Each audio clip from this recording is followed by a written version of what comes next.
Meus melhores cumprimentos a todos aqueles que já se encontram aqui nesse nosso local de reuniões virtuais, na prestigiosa página da Arpen Goiás aqui no Instagram. Quero em particular agradecer o apoio que a estas nossas exposições concede o presidente da Arpen Goiano, o Dr. Bruno Quintiliano Silva Vieira, bem como a doutora Evelyn Tonioli Valente. Nós vamos hoje continuar aqui a nossa série Caminhando pela Lei 6.015, né? Caminhando pela Lei de Registros Públicos, que foi idealizada pela registradora civil no estado do Ceará, a doutora Thaís Mortielli de Castelo Branco, hoje nos dedicando a examinar um tanto o que dizem os artigos 34 e 35 da Lei 6.015. São dispositivos, pode-se dizer que de clareza meridiana.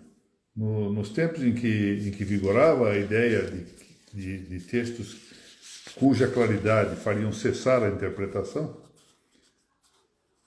talvez esses dispositivos merecessem essa simples referência. Aliás, por exemplo, se vai a um livro excelente como do jurista Wilson de Souza Campos Batalha, os comentários da Lei de Registros Públicos, ele trata dos artigos 34 a 41, 42 em poucas linhas, dizendo que não mereciam maior esforço sequer para a sua exata compreensão.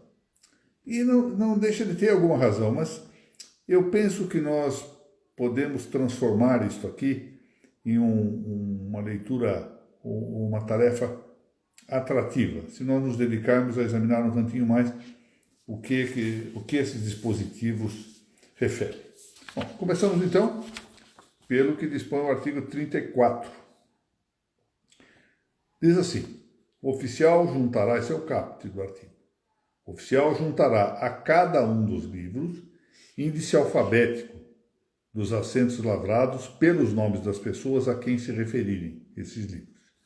E o parágrafo único diz isto: o índice alfabético poderá, a critério do oficial, ser organizado pelo sistema de fichas, desde que preencham estas os requisitos de segurança, comodidade e pronta busca. Bom, é a própria legislação que nós estamos agora examinando, em um dos seus segmentos, que é a Lei 6.015, vai levar-nos, da própria Lei 6.015 poderíamos encontrar essa referência, mas eu estou aqui me dedicando a apontar uma outra lei que nos leva a explicar, a entender o motivo dessa indexação. E há apoio bastante para isso na Lei 8.935, de 18 de novembro de 1994. No item 1º do seu artigo 30, essa lei diz que há necessidade de os registradores manterem em ordem os livros, papéis e documentos. Manter em ordem significa que na pluralidade de coisas se encontra alguma unidade. A ordem é exatamente isto, a unidade na multiplicidade, a unidade na pluralidade. E eis aí uma forma de manter essa unidade, uma indexação, visando aquilo que vem também previsto no artigo 1º dessa mesma lei de 1935, que diz que se trata de garantir a publicidade, autenticidade, segurança e eficácia dos atos jurídicos, essa função que a lei refere aos registros em geral, depois abrangendo também o registro civil das pessoas naturais. Portanto, a própria normativa, não há necessidade de irmos além disso, a própria normativa indica de maneira textual, de modo literal, portanto, as razões de ser dessa indexação, que está prevista no artigo 34 da Lei 6.015. A regra especificamente essa de ordenar-se a indexação, particularmente pelos nomes das pessoas, por isso que fala em ordem alfabética, está a referir-se aos nomes das pessoas, ela já é tradicional em nosso direito, ou seja, ela não é originária da Lei 6.015. E esse aqui é um ponto interessante, nós acompanharmos as vicissitudes históricas desse regramento.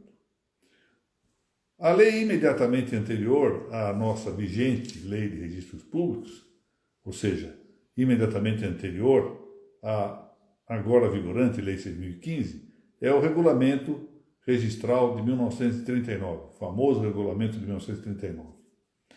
Se tornou famoso, sobretudo, graças ao caráter emérito da doutrina de Serpa Lopes, que examinou esse regulamento com muita profundidade.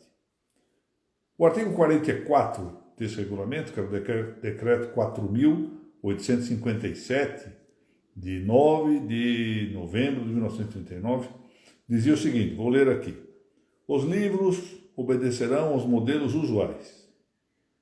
A cada um deles juntará o oficial um índice alfabético dos acentos lavrados pelos nomes das pessoas a quem se referirem. Até aqui está exatamente na linha da criação de um indicador de caráter pessoal. O registro é pessoal e é de todo compreensível a razão de também o índice ser pessoal.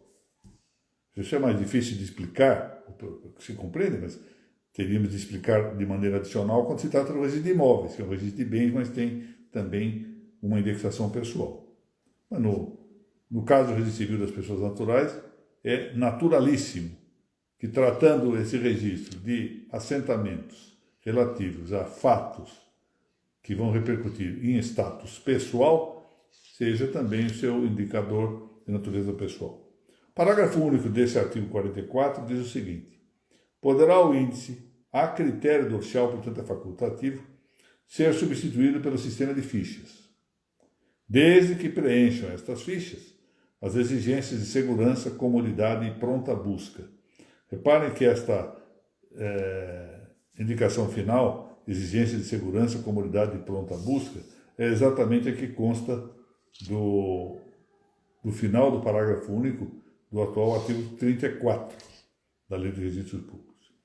Mas o interessante é que bastante antes deste decreto 4.857, ou seja, o nosso regulamento registral, já um decreto de 1890, de 27 de fevereiro de 1890, logo no dia seguinte da vigência da Constituição Republicana e da Proclamação da República, esse decreto 233 previa o seguinte, no seu artigo 3º, atenção para o fato, previa isto só em relação ao livro para os assentos de casamento, não previa para os demais livros, mas dizia o seguinte, que esse livro, relativo, portanto, aos assentos de casamento, teria, no fim, um índice alfabético, onde será lançado, diz a lei, o nome do marido, na mesma ocasião em que for feito o assento do respectivo casamento, com a declaração da página onde estiver lançado.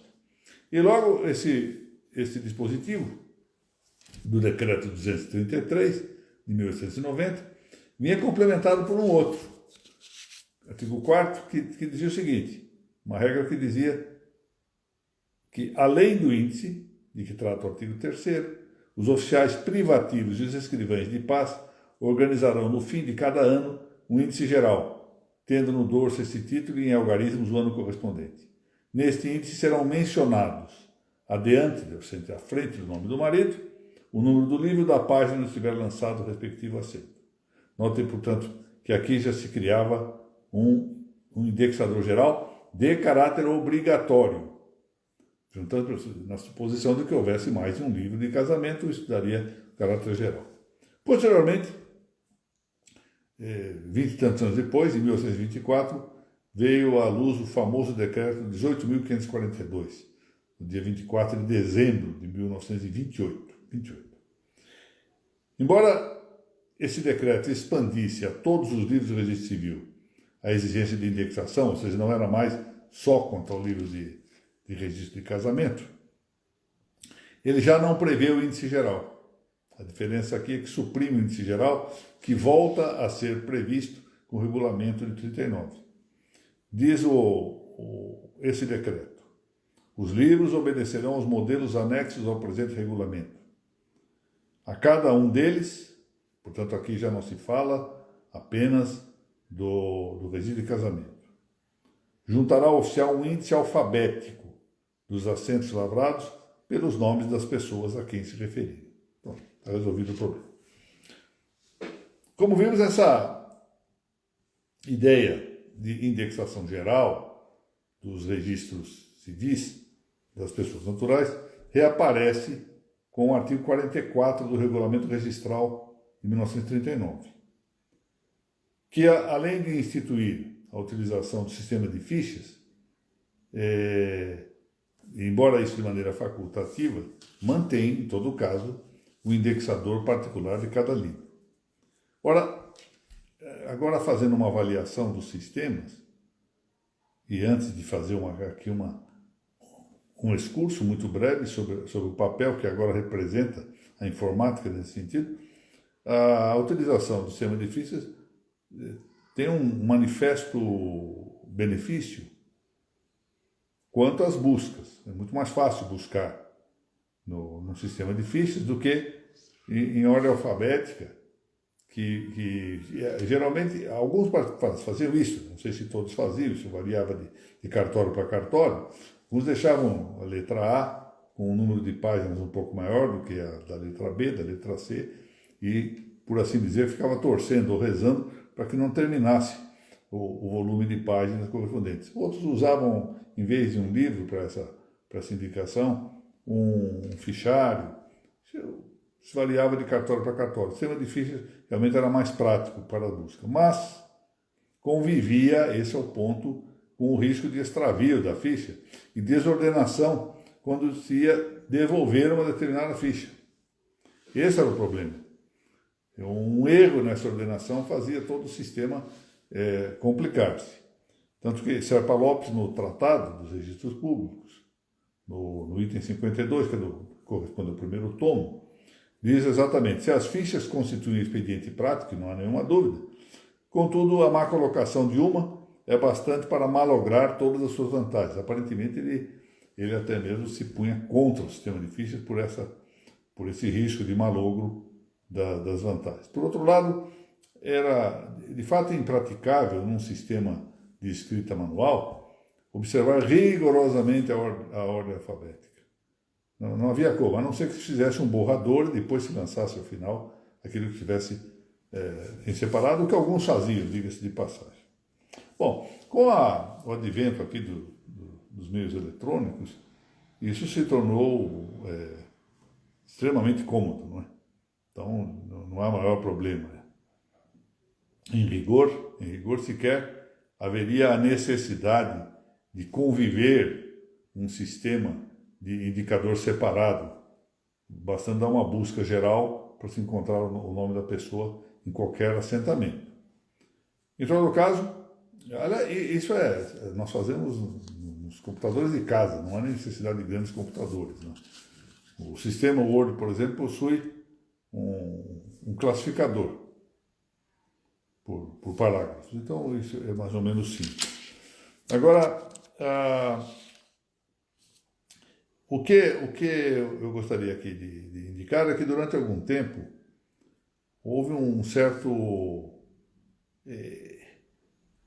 eu acho que um excesso de burocracia, isso eu digo com todo respeito àqueles que entendiam diversamente, determinando que se cumprisse rigorosamente a determinação da escrita manual, sem prejuízo da indexação eletrônica, só porque se determinava assim na legislação. Houve um excesso, isso já está sendo superado nesse momento em grande parte. Mas há uma curiosidade que eu queria acrescentar aqui antes de passar ao ponto seguinte do nosso tema, que é o da duplicidade do critério indexatório constante dessa Lei 6.015 de 1973. Porque se é verdade que para o registro civil das pessoas naturais há indicação na lei, previsão legal expressa no artigo 34, de que ela se fará pelo critério alfabético dos nomes das pessoas que estejam nos assentamentos, de todas as pessoas que estejam nos assentamentos, diga-se de passagem. Por outro lado, O artigo 118 dessa mesma lei, que trata do registro civil das pessoas jurídicas, portanto, digamos assim, um certo primo, um certo parente do registro civil das pessoas naturais, esse registro civil das pessoas jurídicas tem uma previsão também de que os assentamentos sigam um segundo critério, que é o do índice cronológico. Então, fazem-se ali dois índices no registro civil das pessoas jurídicas. Um índice cronológico, pela data do assentamento, e outro índice alfabético. Artigo 118 dessa lei. Bom, como vimos, também, e agora já passando para o artigo 35, que eu vou ler aqui, a escrituração será feita seguidamente, diz o caput do artigo 35, traz só a caput aqui, em ordem cronológica de declarações, sem abreviaturas nem algarismos, e no fim de cada assento e antes da subscrição e das assinaturas serão ressalvadas as emendas, entrelinhas ou outras circunstâncias que puderem ocasionar dúvidas. Entre um assento e outro será traçada uma linha de intervalo, tendo cada um o seu número de ordem. De logo, é claro que se o assento é eletrônico, não há pensar agora em linha de intervalo. Mas deixando isso de lado, em alguns lugares ainda pode ser que seja utilizado, e acho que no Brasil é utilizado ainda livro em papel, portanto, livro papelizado. Então, aí sim caberia manter uma linha de intervalo entre um assento e outro. Os assentos são contínuos e devem ser lançados em ordem cronológica. Qual a finalidade dessa exigência da ordem cronológica, da observância da ordem cronológica? Ela atende a duas coisas: precedência no atendimento e prioridade de direitos eventualmente. Vemos ali nos artigos 11 e 12 da Lei 6.015 uma referência a isso. Note-se bem disto.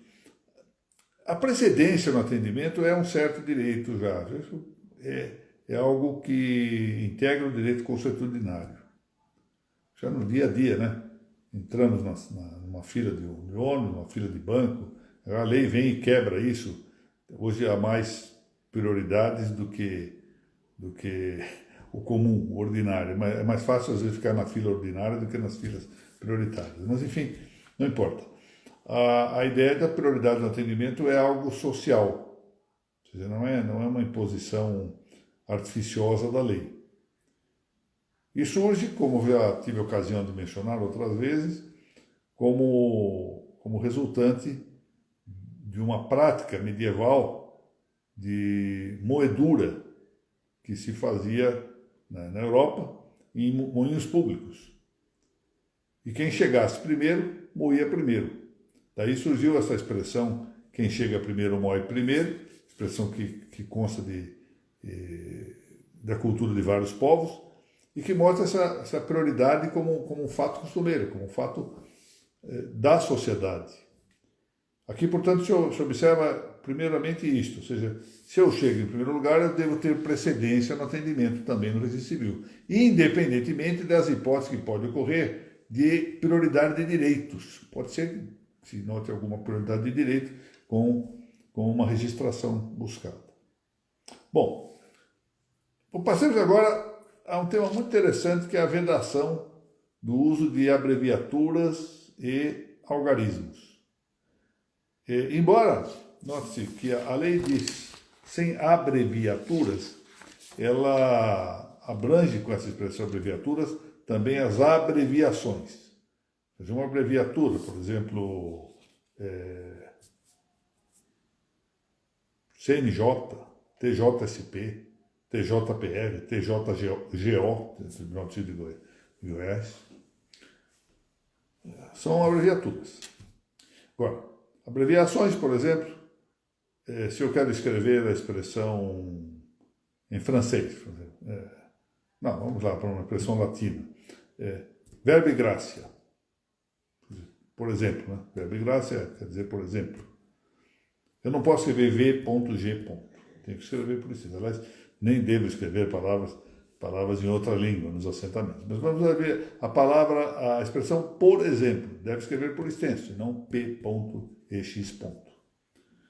porque isso é uma abreviação, isso não é uma abreviatura, é uma abreviação. E esse termo, abreviaturas na lei, compreende também as abreviações. Como é que isso surge? Por que se cria essa figura? Isso surge do nada? Não. É uma recolha que o direito português e o direito brasileiro fazem de uma experiência amplíssima do notariado latino.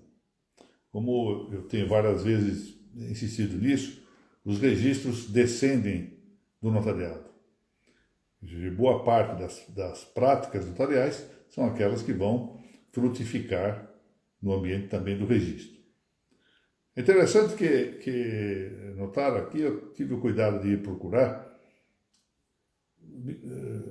Miguel Maria de Serpa Lopes, no Tratado dos Registros Públicos, que eu acabo de mencionar, diz que essa proibição do uso de algarismos e de abreviaturas já estava nas ordenações filipinas. Ele cita o livro primeiro, salvo engano, parágrafo 79, número 70, item 79, parágrafo 5º, que é uma referência, uma parte em que se trata do tabelião judicial. Esse é o nosso escrivão do judicial. Mas não fala nada de abreviatura, de abreviação ou de algarismo. Não fala nada ali.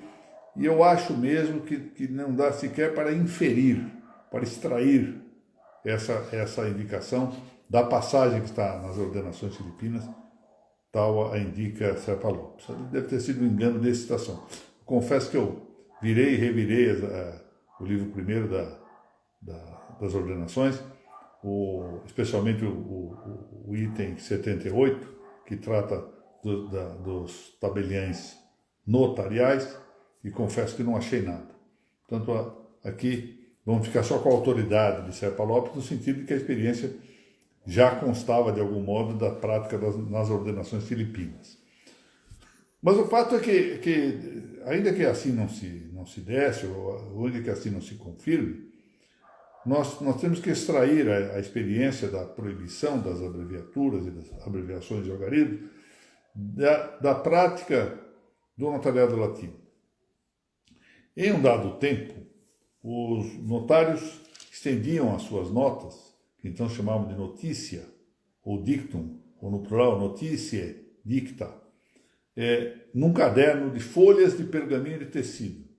Eram pergaminho de couro e pergaminho de tecido. Esse pergaminho era de tecido, e eles estendiam essas notas lá e faziam essas notas como breves apontamentos. Isso era chamado de memorandum, imbreviatura, guardem bem esse nome, imbreviatura, ou memoriam facere. Memoriam facere. Alguns carregavam um livrinho no bolso. Quando tinham que fazer, apanhavam o livro do bolso, livro pequeno, e faziam ali um apanhado do que tinham que lançar. Essa imbreviatura, que nos lembra o nome abreviatura, depois eram estendidas no livro do protocolo. E aí os tabeliães lançavam no livro do protocolo, algumas vezes do jeito que estava, no memorando, outras vezes já desenvolvendo o que ali se tomava a título de resenha, de resumo. Isso fazia com que, embora a abreviatura fosse um rascunho, uma simples minuta, que de maneira bastante sumária, com abreviações e abreviaturas, manifestava ou recolhia a vontade das partes, a vontade dos outorgantes, fazia com que, ou ao lançar-se a escritura no protocolo, ou pior do que isso, ao fazer-se o traslado, o notário acrescentasse algumas coisas que não estavam escritas. Chegou-se ao ponto de que então se firmou um aforismo em latim, que está referido pelo João Mendes de Almeida Júnior no excelente Órgãos da Fé Pública. Diz ele isto, esse aforismo: imbreviatura non facit fidem, quia est incompleta e non publica, sed protocolum facit fidem. Ou seja, a imbreviatura, esse memorando, não faz fé pública, não facit fidem. quia est incompleta, porque é incompleta, et non publica, ou seja, não pública. Mas, sed, protocolum facit fide, o protocolo fazia fé. Veja que, a partir daí, começaram a surgir algumas dúvidas, porque os notários desenvolviam a abreviatura, como eu disse, não só para o protocolo, como também para os traslados. E alguns autores, até autores pós-glosadores, que fruíam de autoridade inegável no direito e também no direito notarial, chegaram a sustentar a legitimidade de que ficassem constando, seja na escritura protocolar, seja em seu traslado, cláusulas que fossem consuetudinárias, embora elas não estivessem no memorando. Só se proibiam as chamadas cláusulas insólitas. O que eram as cláusulas insólitas? Aquelas que fugiam do comum, fugiam do costumeiro. Bom, é manifesto, é fácil adivinhar que muitas eram as dúvidas que emergiam desta situação e os abusos que na sequência das atividades terminavam por surgir. Daí que veio uma nova legislação proibindo as chamadas palavras ceteratas, que são palavras ceteratas, são essas que são indicadas pelo nosso etc. Ceteratas, é a parte do cetera. Outras coisas. Proibiram-se as palavras ceteratas, que era a fórmula etc., né, etc., que essa era depois desenvolvida. Quiseram fazer um negócio pagando o preço, etc. E aí o notário preenchia depois isso. Então ficou proibido isto. Não se podia mais fazer escrituras com palavras ceteratas, exigindo-se então que nos assentos sempre se escrevessem palavras e frases iteratas, não ceteratas, mas iteratas, continuadas, corretas, completas, etc. Por isso é que alguns vão conseguir encontrar por aí uma referência que agora penso que para aqueles que eventualmente não soubessem disso, se torna esclarecido. A diferença entre o protocolum ceteratum, que era o lavrado com palavras abreviadas, e o protocolum iteratum, que era o expedido por extenso e sem abreviaturas, abreviações, etc. Então, penso que assim se compreende essa questão. O fato é que também, né, e aí as ordenações filipinas, por igual, aderiram a essa matéria, porque se forem lá no livro primeiro, no parágrafo 78, número 5, aqui talvez esteja essa referência do Serpa Lopes. Se for o parágrafo 78, daqui ele pode talvez extrair isto. Estavam proibidas as escrituras em canhenhos, expressão inusual, né? Escrituras em canhenhos. O que são escrituras em canhenhos? Escrituras em memorandos. É exatamente aqui. Ou seja, e diz mais, escrituras por ementas, meramente pequenas ementas daquilo que se refere, proibindo-se que fizessem, deste modo, a resenha dos assentamentos que depois iam projetar efeitos futuros. Bom, por outro lado, já assim vemos que está vedada a escritura com abreviações ou abreviaturas, também está vedado o uso de algarismos. Aqui nós estamos referindo em particular aos algarismos arábicos. Por que razão isso? Porque é fácil alterar o algarismo, né? Dependendo da forma como se escreve um 2, é fácil transformar em um 8.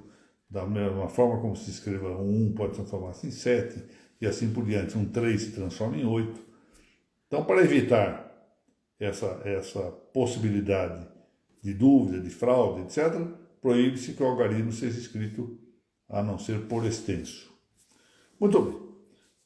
Prosseguindo, o artigo 35, como vimos, proíbe também, salvo com as devidas ressalvas, ou seja, portanto, resguardadas as ressalvas, que haja emendas entre linhas, etc.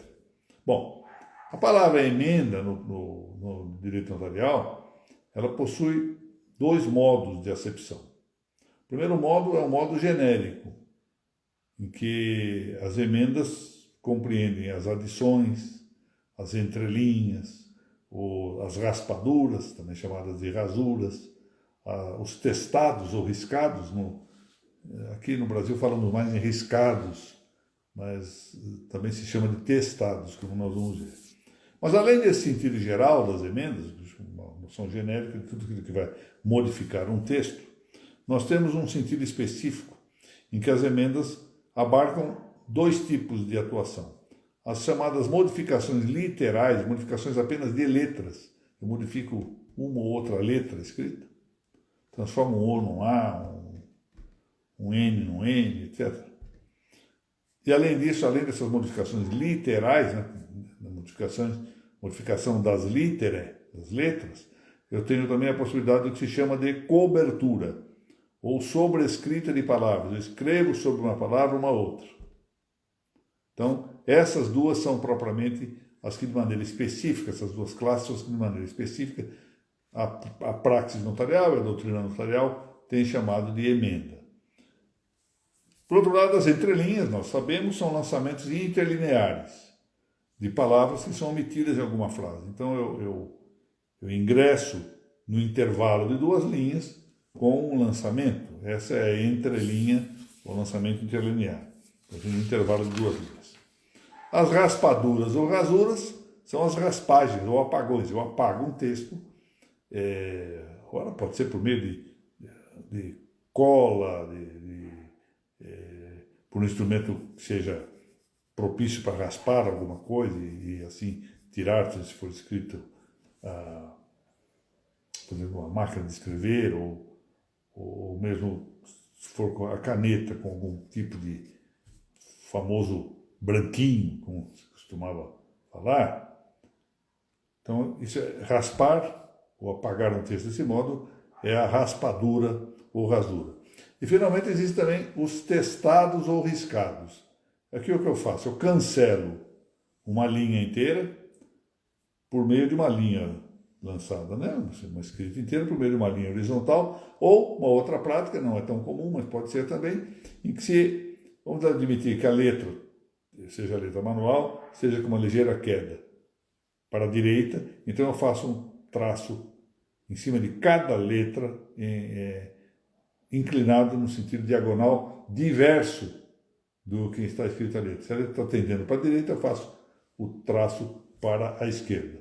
Isso é o que se chama de riscado ou testado. Bom, a lei também menciona outras circunstâncias. Eu vou ver outras circunstâncias aí. Eu me lembrei da circunstância do borrão, né? Houve casos, por exemplo, até durante correições, em que cai uma xícara de café em cima de um assentamento. Algumas palavras ficam com muita dificuldade de leitura, outras podem eventualmente até apagar e tudo. Então, isso é o chamado borrão.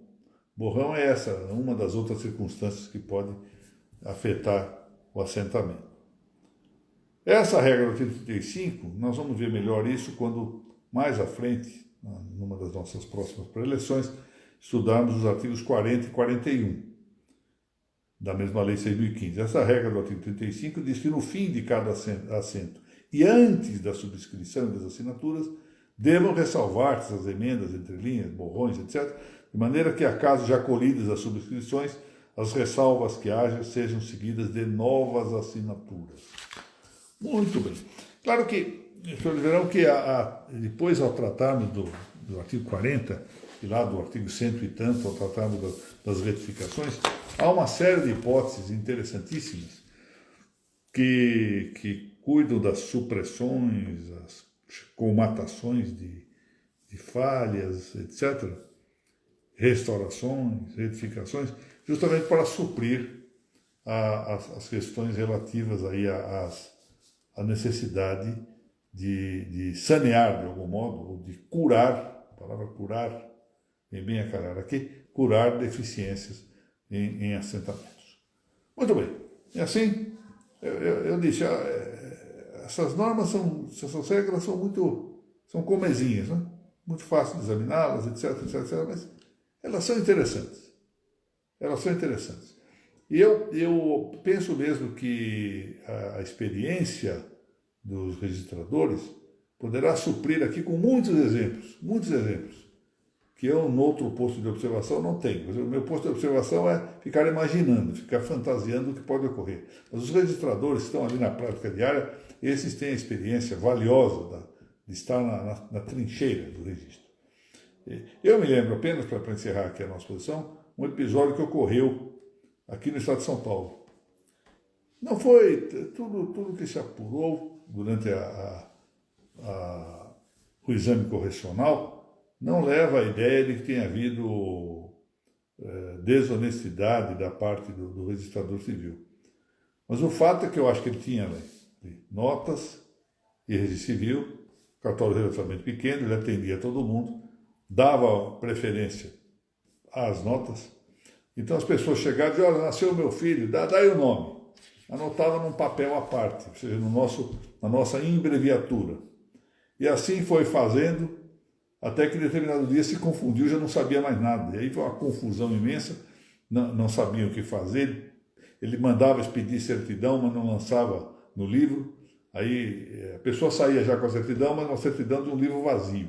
Depois ele colocava tudo no livro. Aí ele foi esquecendo, foi perdendo as notas, alguma coisa aconteceu e o pobrezinho terminou tendo de afastar-se do cartório, uma intervenção da corregedoria lá para resolver esse problema. Eis aí, não é novidade para nós essa questão. Ou seja, a experiência mundial já havia mostrado, na Europa pelo menos, já havia mostrado a inconveniência da abreviatura e a conveniência de se fazer o mais possível o lançamento correto, completo, antes de lançar as certidões, sem adendos aos traslados, etc. Bom, eu quero agradecer a todos aqueles que compareceram aqui a esta reunião ao vivo. Estendo meus cumprimentos àqueles que venham a assistir essa preleção mais à frente, em outro dia, bem como aqueles que preferem ouvi-la, né, uma maneira de podcast.